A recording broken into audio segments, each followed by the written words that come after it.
Gracias, buenas noches, señoras y señores. Desde Colombia, produciendo el programa Política Exterior en TV, hoy con la grata presencia del senador Antonio Navarro Bosch, un hombre de leyenda de la vida política colombiana, senador de la República, líder insurrecto, negociador, armador, constituyente, entre otras cualidades. Un hombre de la paz de Colombia, un constructor, un forjador y luchador por las causas más nobles de este país.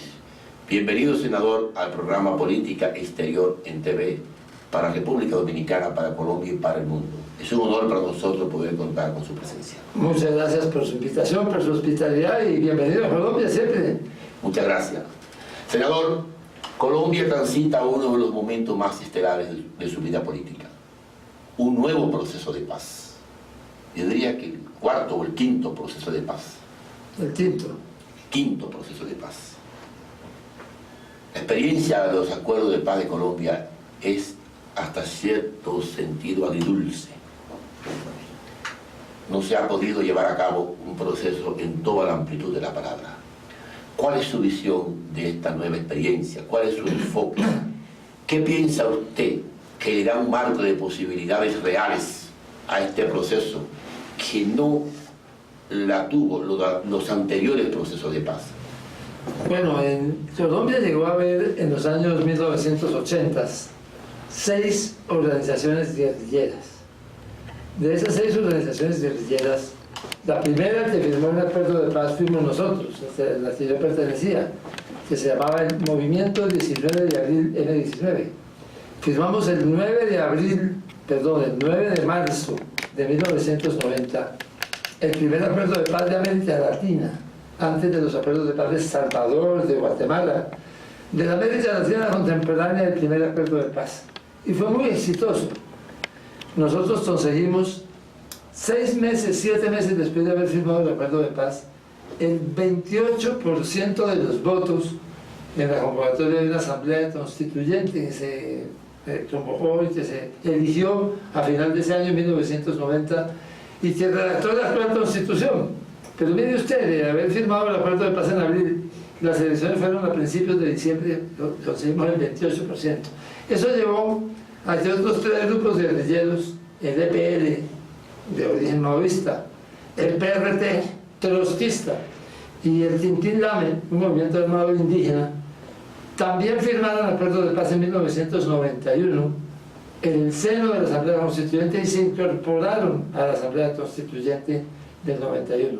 Quedaron 2, las FARC y el ELN.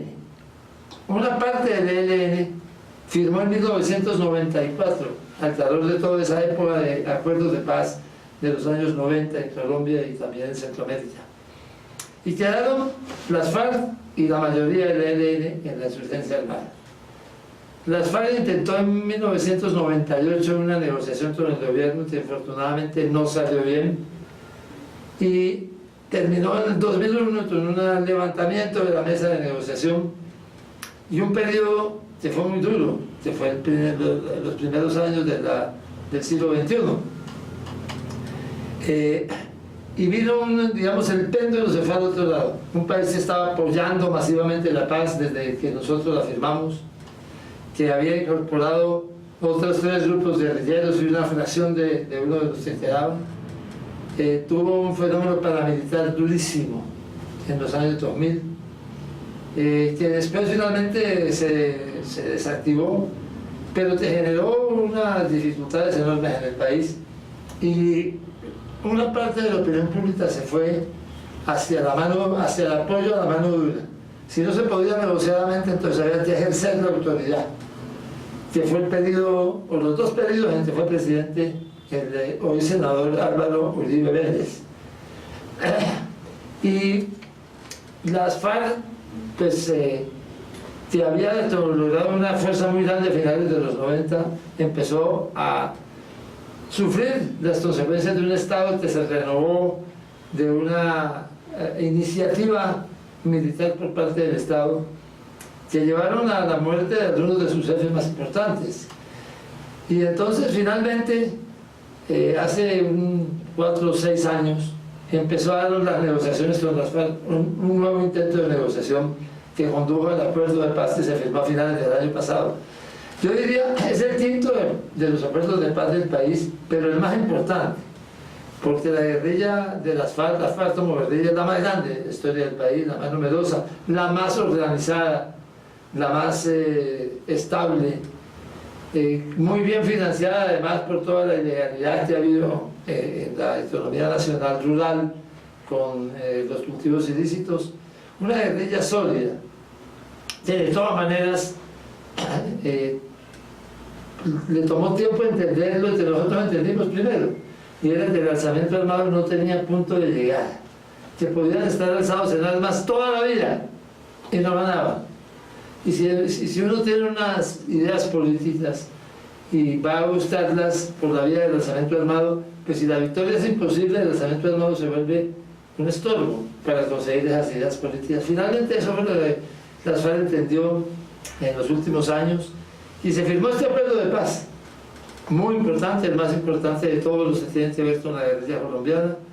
Se desmovilizaron más de 7.000 guerrilleros, se entregaron 8.100 y pico de armas, más un montón de caletas, tenían 900 caletas, una cantidad muy grande de cosas, y sin embargo no logró el impacto ante la población que logró el nuestro, que fue mucho más pequeño, que fue más simple. Éramos una guerrilla de 1.000 personas en ese momento en que firmamos el acuerdo de paz, porque esa vuelta de péndulo de los años 2000 hace que una parte de la población no apoye el proceso de paz. Es una cosa increíble. El más importante de los procesos de paz del país, de nuestra historia contemporánea, que se está cumpliendo y sin embargo no tiene un apoyo ni siquiera mayoritario, claramente mayoritario de la población, está dividida la población. Una mitad de la población lo apoyamos, lo entendemos, creemos que es un hecho muy importante, pero otro sector de la población, con el liderazgo del hoy senador Álvaro Uribe y expresidente, tiene críticas bastante, digamos, pues muchas, muy numerosas. Yo las veo bastante inconsistentes, pero las tiene. Y entonces es una paradoja en que la está viviendo Colombia. El acuerdo de paz más importante de todos los que se ha firmado no tiene un apoyo suficiente de la población para tener la certeza de que todo va a salir bien. Yo estuve aquí durante el plebiscito y lo que más me llamó la atención del proceso no fueron los votos con los que ganó el no. Lo que más me impactó fue la actitud ciudadana de indiferencia de no ir a votar. El 62% de los colombianos no fue a votar. Y yo pienso que eso guarda proporción con esa actitud antipolítica, antiparticipación en toda convocatoria que tiene la ciudadanía colombiana sobre esos temas. Está bien que no fuesen a votar en unas elecciones, que hay un desgano, pero que no vayan a acordar el final de un conflicto de 50 años. A mí me pareció que quien ganó no fue Álvaro Uribe, que quien ganó fue la apatía, la indiferencia, porque fue el 62% que no fue a votar. Y eso es lo que más me llamó la atención. Y se lo expresé a la cadena alemana Deutsche Welle, que me hizo una pregunta en el hotel de Kendama cuando se esperaba la llegada del presidente Santos para festejar la victoria que nunca llegó, del sí. Yo le pregunto a usted, los que firmaron la paz en los años 90, una gran cantidad de líderes fueron liquidados, fueron asesinados, fueron sepultados y firmaron un acta de defunción en blanco cuando firmaron la paz. ¿Qué le asegura a usted que estos líderes, con esta indiferencia, con esta repulsa, con este factor contrario, militante y activo del sector conservador de la sociedad, no correrán la misma suerte y no serán cazados en las calles de las ciudades, de las veredas, de las regiones de Colombia, uno a uno. ¿Qué le dice a usted que no correrá la suerte de los muchachos de la Unión Patriótica? Bueno, primero, participación. En Colombia, cuando nos va muy bien en una elección presidencial, participa el 52% de la población votando por un presidente. Aquí hay una fracción muy grande de la gente que no le importa la política. Es más, que se siente patriota no votando. Yo soy patriota, yo no voto, porque todos son los bandidos. Hay un desprecio por la política muy grande. Y hay una diferencia muy grande. De verdad que esa votación del sí y el no no llegó sino hasta el 38%, efectivamente. Muy ínfima. Claro, pero en una elección que no se estaba decidiendo nada que fuera a tener un impacto directo sobre la vida de la mayoría de los colombianos, porque el conflicto está en las zonas marginales. El conflicto llegó a estar en el año 2000 cerca de Bogotá, cerca de Medellín, cerca de Cali. ¿Cerca de Bogotá? Uno salía de aquí hacia Tunja y tenía el riesgo de que encontrara un retén de la guerrilla a media hora de la ciudad de Bogotá. De manera que después de eso el conflicto se fue quedando en las zonas más lejanas. Por lo tanto, esa participación era una participación sobre algo que no estaba en la vida diaria de los ciudadanos de las grandes ciudades. Y por eso se explica que no hubiera habido una participación mayor. Es un país abstencionista, casi que de la mitad de la población de manera sistemática, votando por un evento que no afectaba su vida, pues explica la baja participación de ese plebiscito. Hablemos, si hay tiempo y no hay torte, o lo dejamos para después del torte, el tema de los homicidios, de los muertos, de los que habló, porque eso hay que tematizarlo. Vamos a hacer una pausa y volvemos. Estamos en su programa Política Exterior en TV, hoy con el senador Antonio Navarro Bosch como invitado especial. Volvemos.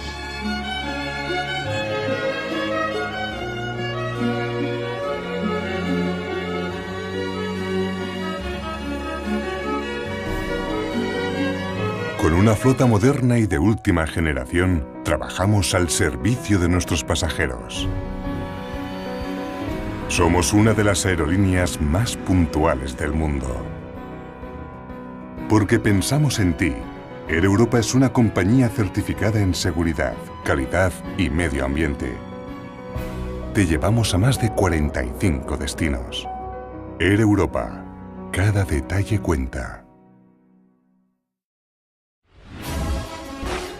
Lista para el deporte. Como en el play, pero en casa.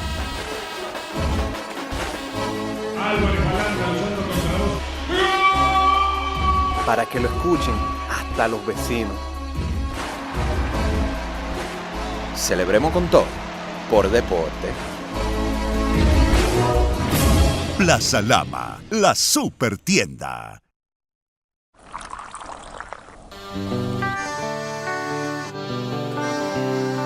Desde mi ventana veo todo un pueblo, veo sus raíces y sus tradiciones y siento el aroma ese que enamora, que nos da la fuerza, sabor a café.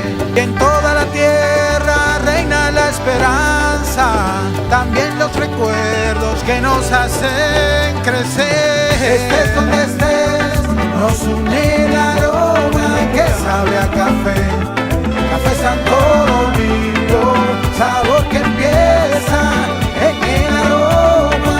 Estés donde estés, nos une el aroma. Café Santo Domingo, sabor que empieza en el aroma. Tu café de siempre.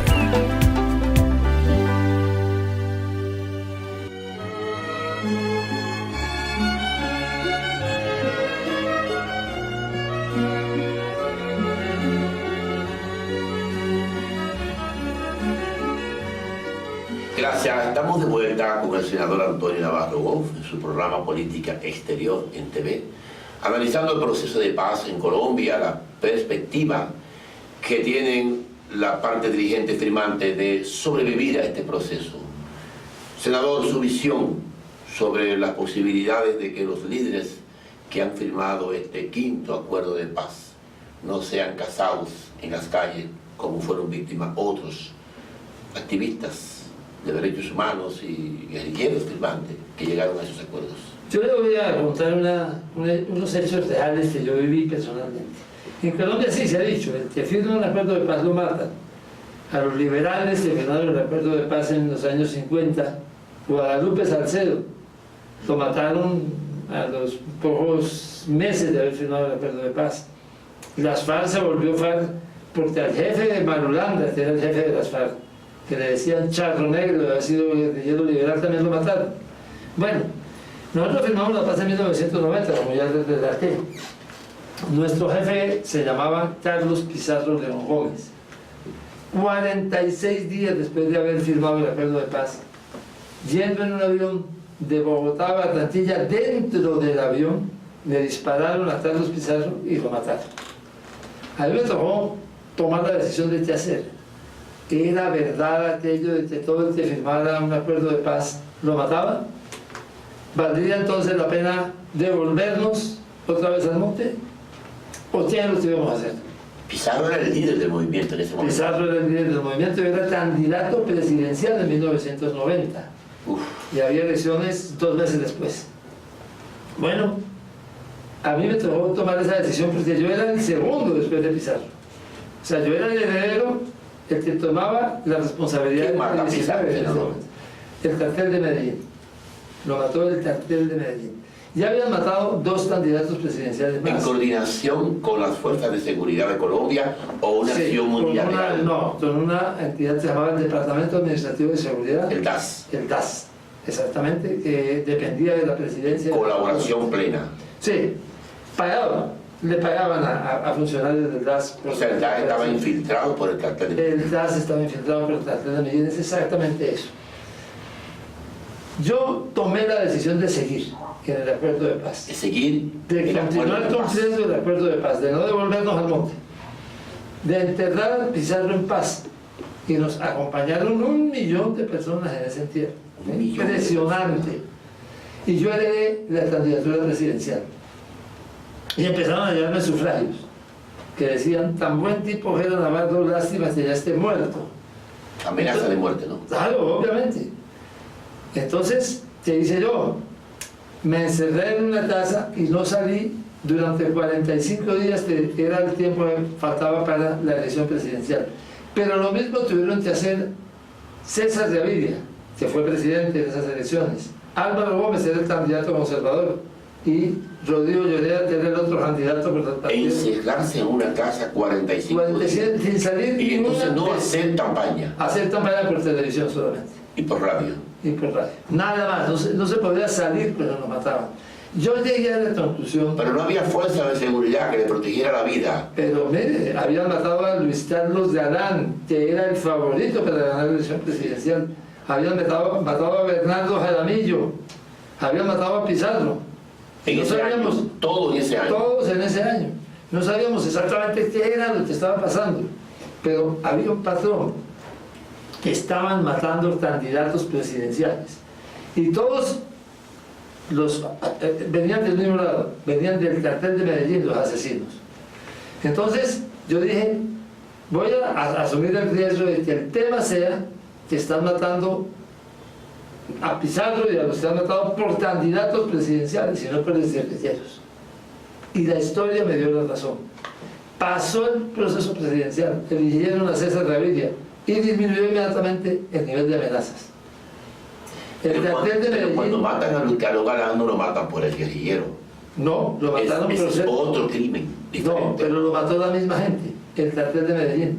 El cartel estaba desestabilizando la democracia colombiana y forzando la mano de la presión en contra de la extradición. Ese fue mi análisis. Era la esencia. Esa era la esencia del fondo. Apenas pasó la elección presidencial, disminuyó la presión. ¿Por qué?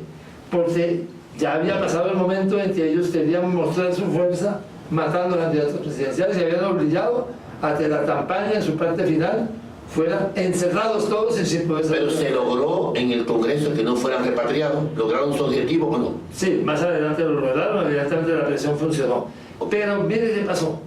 Después de eso, a ningún miembro del M-19 lo han matado por razones de su antigua pertenencia al M-19. A ninguno. A ninguno, de los después de lo de Pizarro. A ninguno de nosotros, ni a los del EPL, ni a los del PRT, ni a los del Tintín Lave. Yo diría que eso fue la decisión más importante y más difícil que yo he tomado en mi vida. Finalmente el raciocinio por el cual tomé esa decisión se mostró otro reto en la historia. Claro, me dicen, pero usted pasó a la Unión Patriótica. La Unión Patriótica había sido antes. Era un fenómeno distinto. Hay una cosa que se llama la combinación simultánea de todas las formas de lucha. Eso lo han hecho en muchas partes del mundo. La Unión Patriótica era el brazo político de las FARC. De eso los acusaron. Estaba las FARC en el Monte Armados, Sí. la Unión Patriótica y el Partido Comunista en las ciudades. Ok. Entonces, eso mismo ha pasado en muchas partes del mundo. Pero realmente el Partido Comunista se atenía a las FARC como su brazo militar o nunca fue... Estaban ligados. Estaban ligados. Tenía un acuerdo de colaboración. Es más, primero el Partido Comunista era el que dirigía las FARC. Había alguien dentro del Partido Comunista que era el contacto, el enlace, la división política. Es más, los dirigentes, los jóvenes comunistas iban como comisarios políticos a las FARC. Ok. Pero explico, esto sucedió, por ejemplo, en Irlanda del Norte. Estaba el Sinn Féin, que era el brazo político, y el Ejército Republicano Irlandés, Claro. que era el brazo armado. Claro. La ETA y Henry Batasuna en el País Vasco. En muchas partes del mundo se dio esa combinación de partido político, sindicatos y organizaciones legales Y era militar. y a la militar.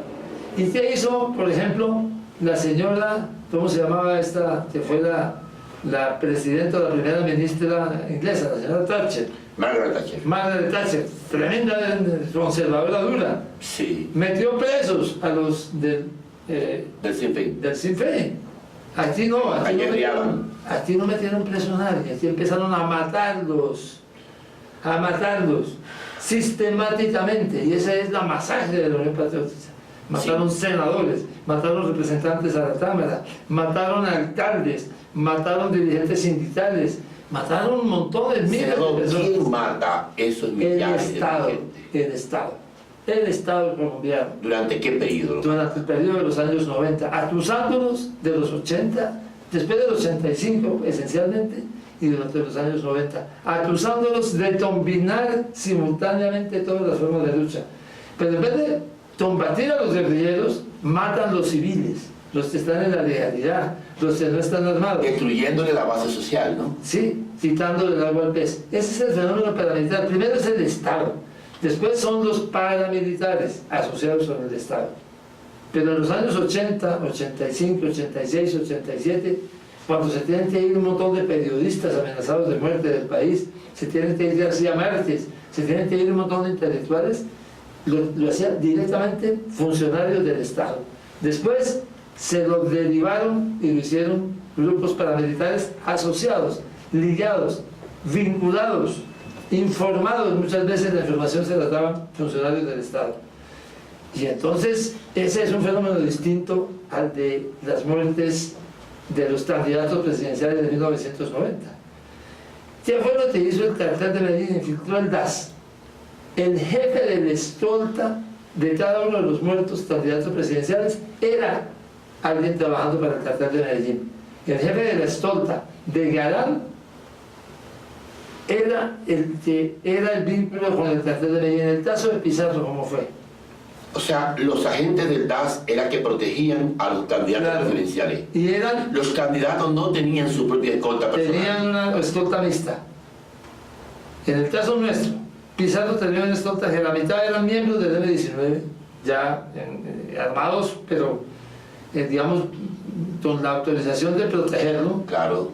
Y la otra mitad eran funcionarios del DAS. Ya. Vea de cuento los detalles. Ese fue el error de todos. Bueno, pero vamos a mostrar cómo fue el detalle de eso. El sicario, el matón, el asesino, el que mató a Pizarro, no era suicida. Aquí en América Latina los suicidas no han existido.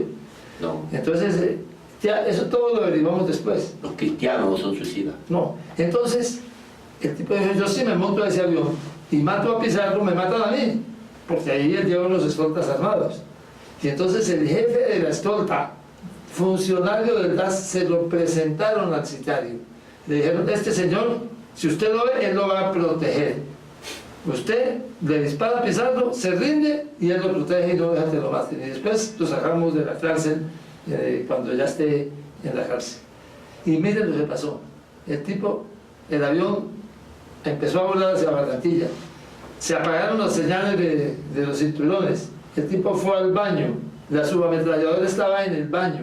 Sacó la subametralladora. Le disparó a Pizarro por la espalda. El jefe de la escolta ya lo había visto, estaba ahí sentado. Se paró y entonces el tipo puso en el suelo la subametralladora, levantó las manos y el jefe de la escolta le disparó y lo mató. Claro. Para no dejar testigo. Era lo acordado. Así que así fue el asesinato de Pizarro. Un plan, digamos, dirigido por el cartel de Medellín, pero obviamente con la vinculación de agentes del Estado que fueron los que participaron como el jefe de la escolta. Y así de manera similar fue el asesinato de Luis Carlos Galán y de Bernardo Jaramillo. Entonces el cartel de Medellín había controlado, había conseguido el control, la infiltración del DAS y lo usó para matar candidatos. Pero es distinto del fenómeno de la Unión Patriótica y por eso yo diría, obviamente hay riesgos para los jefes de las FARC que actualmente están... ¿Qué nivel de riesgo usted ve? Hay riesgo porque el país, está yo diría un 30%. Un 30%. Sí. Tienen riesgo, pero no hay un riesgo... ¿Ese riesgo proviene de qué sector? De la extrema derecha.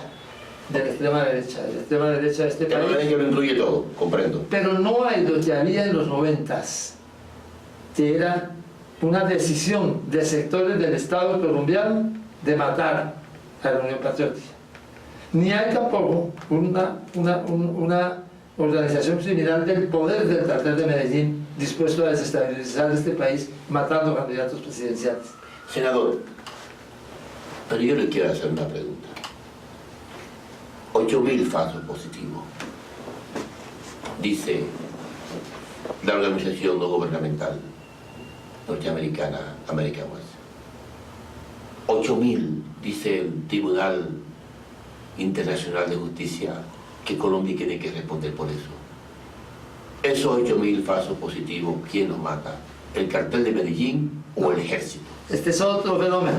Este es otro fenómeno. Yo ando buscando de dónde viene la línea magnicida que este es otro fenómeno. La violencia en Colombia. Este es otro fenómeno.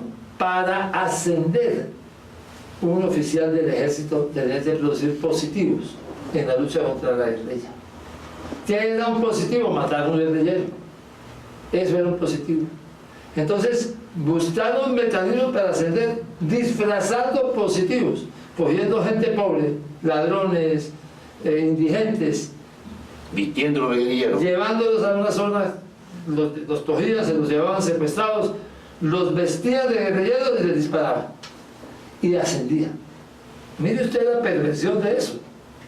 No los mataban porque fueran malos, los mataban para ascender en la... Pero eso es la degradación de la guerra. Esa es la degradación. A niveles indescriptibles. Esa es la degradación. Es un crimen de lesa humanidad. Esa es una cosa gravísima, es un crimen de lesa humanidad. Y eso lo hicieron masivamente durante unos años porque el ascenso dependía de los positivos. Si no había positivos no ascendía. Y entonces, esa, fíjese usted, fue una política intentando producir resultados, pues de género fue una declaración. Yo le hago una pregunta final en este segmento. Pero ¿cuál es la respuesta de la sociedad colombiana frente a un hecho de esa dimensión?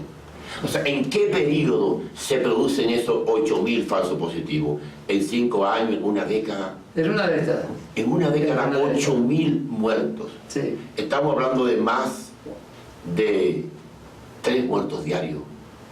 Sí, bueno. O sea, ¿cómo una sociedad puede actuar con ese silencio, con esa complicidad frente a un crimen de esa dimensión? Eso vino a saberse... Porque no estamos hablando de una matanza, Sí, en un vino a saberse pueblo. al final. Lo que había era la información de prensa. 3 guerrilleros dados de baja en tal parte, 5 guerrilleros dados de baja en tal otra parte. En medio de todo Pero esto, cuando se confirma ese hecho, ¿cuál es la reacción de la sociedad? menos aterrada de lo que yo hubiera querido y de lo que... Porque los escándalos de lo que yo me entero son las matanzas que se han producido por error o no por error del ELN y de las FARC, pero en ningún momento he visto una matanza de 8.000 personas. Sí, bueno, no sé si son 8.000 exactamente o son algo así 5.000, pero es una barbaridad la cantidad que hay. Y yo siento que ese es el problema de la guerra. Miren, no hay guerra buena. Eso de Mao Zedong, de que hay guerras buenas y guerras malas, unas son justas y otras son injustas, todas se degradan. Y no hablemos de otra, cómo terminó la Segunda Guerra Mundial. Terminó arrojando 2 bombas atómicas a 2 ciudades llenas de población civil, Hiroshima y Nagasaki, y todo el mundo aplaudió. Entonces usted piensa que esa misma estructura que provocó 8.000 falsos positivos no puede provocar, o sea, esa cultura de violencia, esa cultura de sangre, esa cultura de desprecio hacia la vida, estará superada y esos líderes, esos 8.000 hombres que se entregaron de la FARC, no corren el riesgo de que esa maquinaria de muerte se lo lleve de camino? Yo no O sea, veo... los rencores no estarán por encima que el convencimiento de la paz. Yo creo que los que están en la guerra y logran la paz son los que más la aprecian. Sí. Yo le voy a decir una cosa. Yo he tenido que trabajar con militares y con policías en mis cargos de responsabilidad civil, como alcalde, como gobernador. Y he tenido una muy buena relación con ella. Es más, de lo que yo he visto de los procesos de paz, los que más se reconcilian son los antiguos enemigos, los que estuvieron a un lado y al otro de la trinchera. La reconciliación del que estuvo más lejos es más difícil. Del que la vio por televisión es más difícil. Pero el que estuvo en el campo de combate, los actores directos se reconcilian mucho mejor y mucho más fácil. Esa es mi experiencia. Muy bien, para hablar sobre ese y otros temas de Colombia, una historia fascinante, con un país muy hermoso, que construye la paz, con perspectiva de paz, pero con un legado muy sangriento. Hacemos una pausa y seguimos conversando con Antonio Navarro Bosch, senador de la República y un experto en estos temas nacionales e internacionales.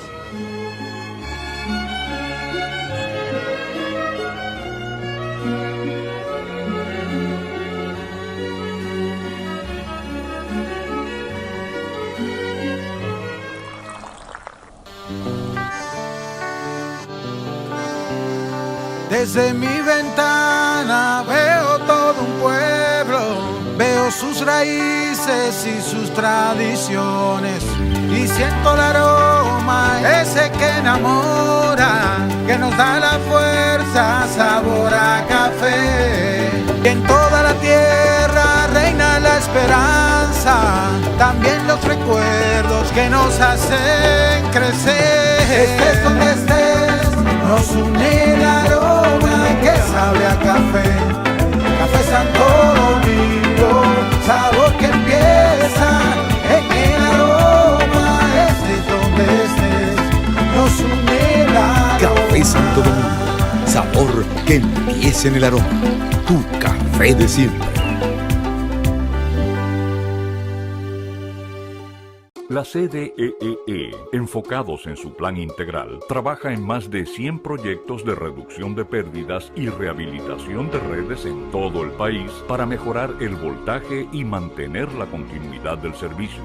Se construyen 8 nuevas subestaciones, 16 en proceso de repotenciación, 24 en total. Avanzamos con 1.825 kilómetros de redes rehabilitadas, 268 kilómetros de nuevos circuitos, más de 20.000 clientes prepago, 243.000 clientes normalizados, 212.000 nuevos clientes telemedidos, alcanzando ya más de 340.000 en las 3 sedes. Corporación Dominicana de Empresas Eléctricas Estatales, CDEE, hacia la solución definitiva.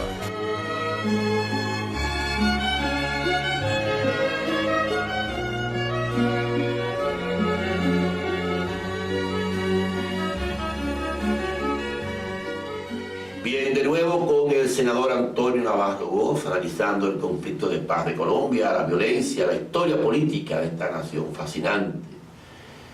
La tierra de García Márquez, la tierra de tanta experiencia, de tantas instituciones, la tierra del realismo mágico, Colombia. Senador, ¿usted cree que la clase política colombiana, usted cree que el establishment colombiano está listo para pagar el costo de la paz? Porque siempre he creído que el colapso de los acuerdos de paz no solo se ha debido a la intolerancia de las partes en conflicto. Siempre creo que un acuerdo de paz conlleva un costo de reformas sociales, de modificaciones en la estructura social, cambios en el orden de la equidad social, en fin de cuentas, un costo político. Y nunca he visto a la clase política colombiana, a la élite económica de este país dispuesta a pagar eso. Es más fácil la guerra que pagar ese costo. ¿Cree usted que están dadas las condiciones en términos históricos para que surte efecto el acuerdo con las FARC y un futuro acuerdo con el ELN? Yo estoy convencido de que la paz es más simple que eso. La paz es no usar armas en política. Punto. Pero sí ganar votos. ¿Cuál es el tema? El tema es ganar las elecciones. Ese es el tema de fondo. Porque cuando uno deja las armas, lo que está es aceptando que va a ir a las urnas. Creo que, en mi opinión pues, personal, obviamente discutible, las FARC metieron demasiadas cosas en ese acuerdo y no le van a cumplir nada de eso. Le van a cumplir lo fundamental. Yo se los dije a ellos, vea, hace 2 años en La Habana, una vez que estuvimos allá, una comisión del Senado, gobierno de Telestopla no se ha inventado.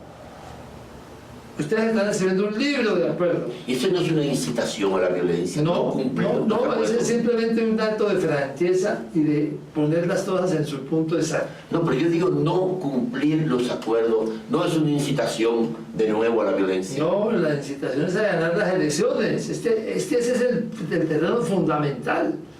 Lo fundamental es, usted se desarma y desarmado puede hacer política con votos. Los americanos decían cuando el acuerdo de El Salvador, la paz es bullets for votes, balas por votos. Esa es la esencia de un acuerdo de esta naturaleza. Entonces todas esas reformas que hay que hacer solamente se pueden hacer ganando las elecciones. Ese es el tema fundamental. Y lo que uno tiene que hacer cuando está haciendo una transición hacia la paz es ganar opinión pública, porque va a depender de ella fundamentalmente. Yo le decía a las FARC, en vez de tantas hojas y hojas y hojas escritas en acuerdos, seduzcan a la opinión pública. Traten de ganarse el corazón de la gente, porque si no, esos acuerdos no se les van a cumplir y ustedes no van a poder conseguir el resultado de ganar las elecciones, que es el único que realmente produce las transformaciones en una sociedad como la nuestra. Y ese es el reto que tenemos. Las FARC, infortunadamente, digamos, le dedicaron demasiado tiempo a la letra menuda de los acuerdos y poco a la mejora de su imagen frente a la opinión pública. Pero el cambio viene. O sea, no tanto por el lado de las FARC y de su éxito político, que se está usando para meter miedo, ¿no? Aquí el Centro Democrático, el partido del senador Uribe, está metiendo el miedo a Colombia, que se va a convertir en Venezuela. Y uno diría, pues, ¿quién va a creer eso? Bueno, lo lee un montón de gente.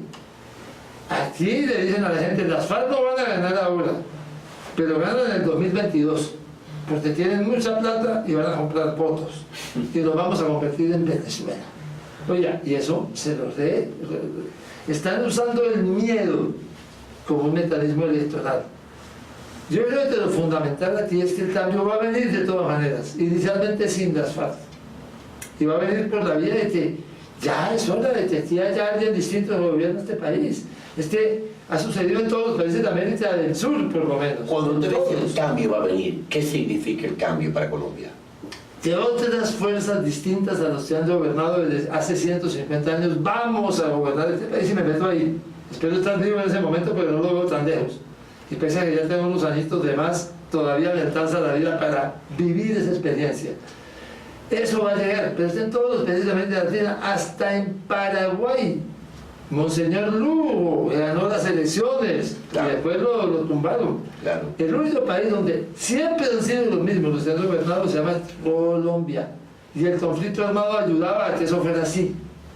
De manera que aquí va a llegar el momento, y va a llegar de pronto en el 2018, que una serie de fuerzas distintas a las tradicionales lleguen a gobernar el país y a cambiar la forma tradicional de hacer las cosas. ¿Usted piensa que una concertación de fuerzas progresistas, un abanico ideológico multisectorial, con una propuesta de nación, con un acuerdo de país, puede lograr un efecto positivo en la opinión pública en una nación visualmente tan conservadora como la política colombiana? Miren las encuestas, todas las encuestas ponen de primero, de segundo, de tercero a gente nueva.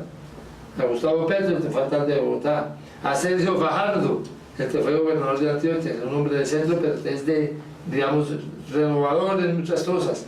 A Claudia López, mi compañera de partido de Alianza Verde. Y en las coaliciones vamos de primeros.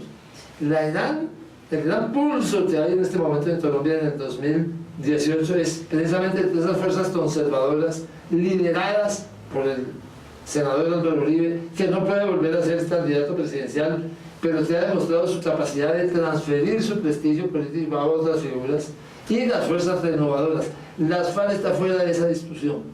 Las FARC no tienen ningún chance de realmente de participar con alguna incidencia en esa decisión.